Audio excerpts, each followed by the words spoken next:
بسم الله الرحمن الرحيم. الحمد لله رب العالمين، والصلاة والسلام على أشرف الأنبياء والمرسلين وعلى آله وصحبه ومن تبعهم بإحسان إلى يوم الدين. أما بعد.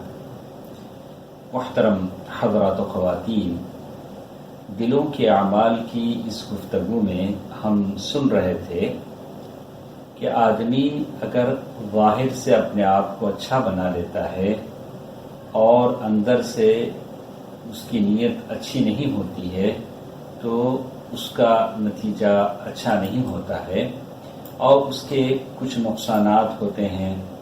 تو ان میں سے کچھ باتوں کا ذکر کل کے درس میں ہم نے سنا کہ عمل کی برکت چلی جاتی ہے اور کتنا بڑا ہی عمل کیوں نہ ہو اس کے اندر وہ اخلاص باقی نہیں رہتا. ابن المبارک رحمہ اللہ نے کہا کہ رب عمل صغیر تعظمہ النیہ، چھوٹا چھوٹا کام ہی کیوں نہ ہو اگر نیت اچھی ہے تو اس کام میں برکت آ جاتی ہے، وہ کام بہت بڑھ جاتا ہے. ورب عمل کبیر تصغرہ النیہ، بہت بڑے بڑے کام ایسے ہوتے ہیں جو نیت میں کھوٹ ہونے کی وجہ سے وہ بڑے بڑے کام بیکار ہو جاتے ہیں، ضائع ہو جاتے ہیں، اس سے لوگوں کو کوئی فائدہ نہیں پہنچتا.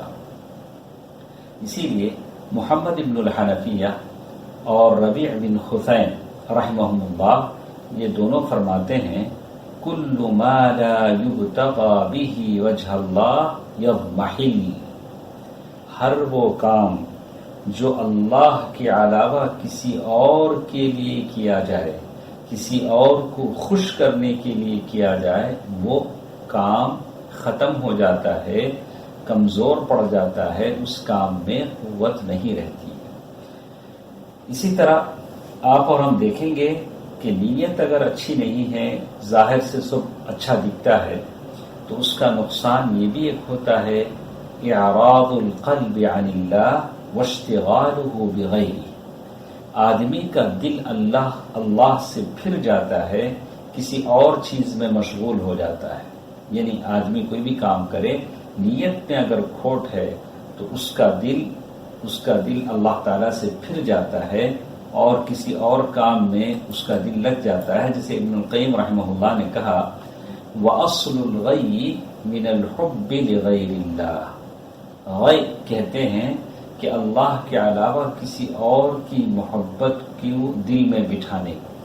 کسی اور کی محبت جب دل میں آ جاتی ہے تو اس کا دل اللہ تعالیٰ سے پھر جاتا ہے.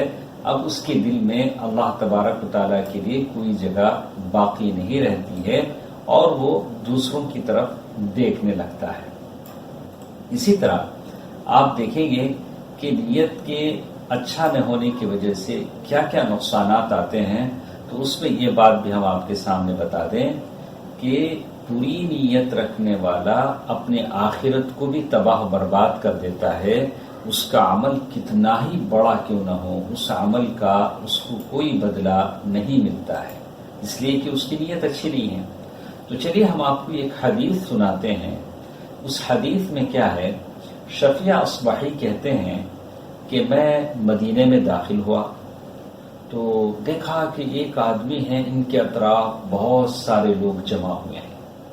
تو میں نے پوچھا کہ یہ صاحب کون ہے، یہ صاحب کون ہیں جن کے اطراف بہت سارے لوگ جمع ہیں. تو مجھے بتایا گیا کہ یہ ابو ہریرہ رضی اللہ تعالیٰ عنہ ہیں. تو میں بھی ان کے قریب ہو گیا، یہاں تک کہ ان کے بالکل سامنے بیٹھ گیا اور وہ لوگوں سے حدیث بیان کر رہے تھے. جب وہ خاموش ہوئے تو میں نے کہا، میں نے عرض کیا، میں آپ سے اللہ کے واسطے ایک سوال کرتا ہوں کہ مجھ سے کوئی ایسی حدیث بیان کیجئے جسے آپ نے رسول اللہ صلی اللہ علیہ وسلم سے سنا اور اچھی طرح سمجھا ہو. تو ابو ہریرہ رضی اللہ تعالیٰ عنہ نے فرمایا کہ ضرور، میں ضرور بیان کروں گا. پھر چیخ ماری اور بے ہوش ہو گئے. جب کچھ افاقہ ہوا تو فرمایا میں تم سے ایسی حدیث بیان کروں گا جو اب آپ صلی اللہ علیہ وسلم نے مجھ سے اسی گھر میں بیان کی تھی. اس وقت میرے اور آپ صلی اللہ علیہ وسلم کے علاوہ کوئی تیسرا آدمی نہیں تھا. اس کے بعد ابو ہریرہ رضی اللہ تعالیٰ عنہ نے بہت زور سے چیخ ماری اور دوبارہ بے ہوش ہو گئے۔ تیسری مرتبہ بھی اسی طرح ہوا اور منہ کے بل نیچے گرنے لگے تو میں نے انہیں سہارا دیا اور کافی دیر تک سہارا دیے کھڑا رہا۔ پھر انہیں ہوش آیا تو کہنے لگے، رسول اللہ صلی اللہ علیہ وسلم نے فرمایا، قیامت کے دن اللہ تعالی بندوں کے درمیان فیصلہ کرنے کے لیے نزول فرمائیں گے۔ اس وقت ہر امت گھٹنوں کے بل گری پڑی ہوگی۔ جنہیں سب سے پہلے بلایا جائے گا وہ 3 شخص ہوں گے، ایک حافظ قرآن، دوسرا شہید اور تیسرا دولت مند شخص۔ اللہ تعالی قاری سے پوچھیں گے، حافظ قرآن سے پوچھیں گے، میں نے تمہیں وہ کتاب نہیں سکھائی جو میں نے اپنے رسول پر نازل کی؟ عرض کرے گا، کیوں نہیں یا اللہ۔ اللہ تعالیٰ پوچھیں گے، تو نے اپنے علم جو تو نے حاصل کیا اس کے مطابق عمل کیا کیا؟ وہ عرض کرے گا، میں اسے دن رات پڑھتا رہا۔ اللہ تعالیٰ فرمائیں گے، تم جھوٹ بولتے ہو۔ اسی طرح فرشتے بھی اسے جھوٹا کہیں گے۔ پھر اللہ تعالیٰ فرمائیں گے، تم اس لیے ایسا کرتے تھے کہ لوگ کہیں کہ فلاں شخص قاری ہے، چنانچہ وہ تو کہہ دیا گیا۔ پھر مالدار شخص کو پیش کیا جائے گا اور اللہ تعالیٰ اس سے پوچھیں گے کہ کیا میں نے تمہیں مال میں اتنی وسعت نہ دی کہ تجھے کسی کا محتاج نہ رکھا؟ وہ عرض کرے گا، ہاں یا اللہ۔ اللہ تعالیٰ فرمائے گا، میری دی ہوئی دولت سے کیا عمل تم نے کیا؟ کیا عمل تم نے کیا؟ وہ کہے گا، قرابت داروں سے صلہ رحمی کرتا تھا، خیرات کرتا تھا۔ اللہ تعالیٰ فرمائے گا، تو جھوٹا ہے۔ فرشتے بھی کہیں گے، تو جھوٹا ہے۔ اللہ تعالیٰ فرمائے گا، تو چاہتا تھا کہ تجھے کہا جائے کہ تو فلاں بڑا سخی ہے، تو ایسا دنیا میں تجھے کہا جا چکا۔ پھر شہید کو بلایا جائے گا، اللہ تعالیٰ فرمائے گا، تو کس لیے قتل ہوا؟ وہ کہے گا، تو نے مجھے اپنے راستے میں جہاد کا حکم دیا، میں نے لڑائی کی یہاں تک کہ میں شہید ہوتا۔ اللہ تعالیٰ فرمائے گا، تیری نیت یہ تھی کہ لوگ کہیں فلاں بڑا بہادر ہے۔ بس یہ بات کہی گئی۔ حضرت ابو ہریرہ رضی اللہ تعالیٰ عنہ فرماتے ہیں، پھر نبی کریم صلی اللہ علیہ وسلم نے اپنا دست مبارک میرے زانوں پر مارتے ہوئے فرمایا، اے ابو ہریرہ، اللہ تعالیٰ کی مخلوق سے سب سے پہلے انہی 3 آدمیوں سے جہنم کو بھڑکایا جائے گا۔ ولید ابو عثمان مدائنی کہتے ہیں، مجھے عقبہ نے بتایا کہ یہی شخص حضرت معاویہ کے پاس جلاد تھے۔ کہتے ہیں کہ حضرت امیر معاویہ کے پاس ایک آدمی آیا، انہیں حضرت ابو ہریرہ رضی اللہ تعالیٰ عنہ کی یہ حدیث بتائی تو حضرت معاویہ رضی اللہ تعالیٰ عنہ نے فرمایا، تینوں کا یہ حشر ہے تو باقی لوگوں کا کیا حال ہوگا؟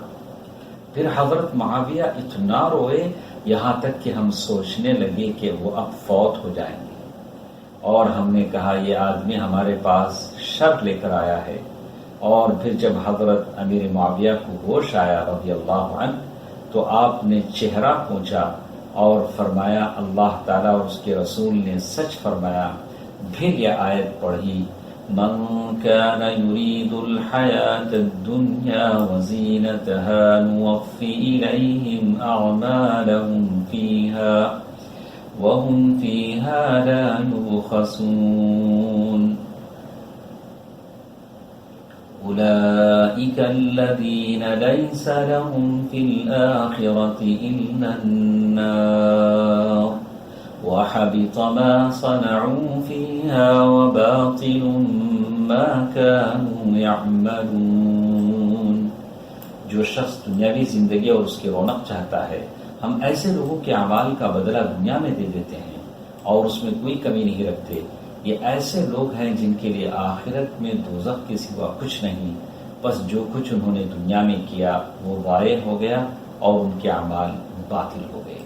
یہ حدیث حسن غریب ہے۔